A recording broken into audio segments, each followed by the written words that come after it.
नमस्कार दोस्तों, आज के हमारे इस वीडियो में हम आपके लिए पितृपक्ष में पीपल को सींचने की एक पौराणिक कहानी लेकर आए हैं। एक समय की बात है, किसी गांव में एक किसान रहता था जिसका नाम राघव था और उसकी पत्नी का नाम कमला था। राघव खेती करके अपना घर चलाता था, तो वही कमला ने अपने घर पर मवेशी पाल रखे थे, जिससे दूध दही का प्रयोजन हो जाया करता था। राघव और कमला को एक बहुत बड़ा दुख था कि उनकी कोई संतान नहीं थी। दुर्भाग्यवश जब भी उनकी कोई संतान होती तो वह अकाल मृत्यु को प्राप्त हो जाती थी। इस तरह राघव के 6 पुत्र हुए और उन सभी की मृत्यु हो गई। इस बात से राघव और उसकी पत्नी दोनों बहुत दुखी रहते थे। धीरे धीरे समय बीतता गया और राघव और उसकी पत्नी का ऐसा समय आया कि उनके खेतों की उपज कम हो गई। उनके घर के जानवरों ने दूध देना भी बंद कर दिया। एक के बाद एक दुखों से वे दोनों बहुत दुखी रहने लगे। एक दिन वह दोनों उदास होकर खेतों पर बैठे थे, तभी राघव की नजर उसके खेतों में लगे पीपल के पेड़ पर पड़ी। जो सूख गया था, वह दोनों पीपल के पेड़ के नीचे खड़े होकर खुद के ऊपर आए एक के बाद एक बड़े दुख की बात कर रहे थे। बात करते करते वे दोनों जोर जोर से रोने लगे। उस समय वहां से एक महात्मा गुजर रहे थे। उनके रोने की आवाज सुनकर वे महात्मा उनके पास गए और उनसे विलाप करने का कारण पूछने लगे। महात्मा को देखकर राघव और कमला हाथ जोड़कर खड़े हो गए और उन्हें प्रणाम करने लगे।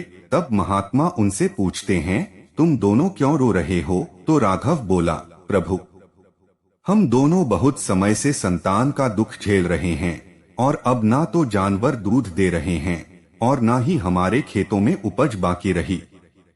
उनकी यह दशा देखकर महात्मा बोले, तुम चिंता मत करो, सब ठीक हो जाएगा। तुम्हारे खेतों पर लगा यह पीपल का पेड़ तुम्हारे सभी दुखों का नाश करेगा। अब से रविवार का दिन छोड़कर तुम सभी 6 दिनों तक इस पीपल के पेड़ को दूध और जल से सींचना तथा शाम के समय पेड़ में तेल का दीपक जलाना और रविवार के दिन दूध मिश्रित जल सूर्य देव को अर्पित करना। ऐसा करने से तुम्हारे ऊपर आया संकट कट जाएगा। ऐसा कहकर वह महात्मा वहां से चले गए।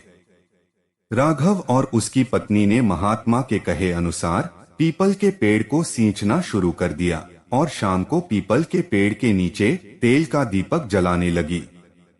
देखते ही देखते वह पीपल का पेड़ फिर से हरा भरा हो गया। खेतों में फसल लहराने लगी और राघव के पशुओं ने दूध देना भी शुरू कर दिया। 1 वर्ष के अंदर राघव के यहाँ फिर से एक पुत्र ने जन्म लिया।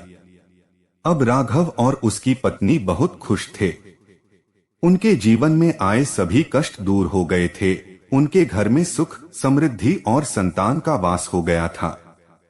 एक दिन राघव और उसकी पत्नी अपने खेतों पर पीपल के पेड़ को सींच रहे थे कि तभी उन्हें फिर से उन महात्मा के दर्शन हुए। अपने पुत्र के सहित उन्होंने उन महात्मा को प्रणाम किया और कहने लगे, प्रभु, आपके आशीर्वाद से हमें संतान, सुख और संपन्नता प्राप्त हुई है। तो वह महात्मा बोले, यह मेरा आशीर्वाद नहीं बल्कि तुम्हारा पितरों का आशीर्वाद है, जिनका दोष तुम्हें लगा था। पितृ दोष लगने से घर में संतान नहीं होती, कर्ज होने लगता है, घर की लक्ष्मी रूठ जाती है और दरिद्रता का वास होता है। अकाल मृत्यु का भय भी बना रहता है। इसीलिए हमेशा अपने पितरों को खुश रखना तथा पीपल के पेड़ की पूजा करते रहना।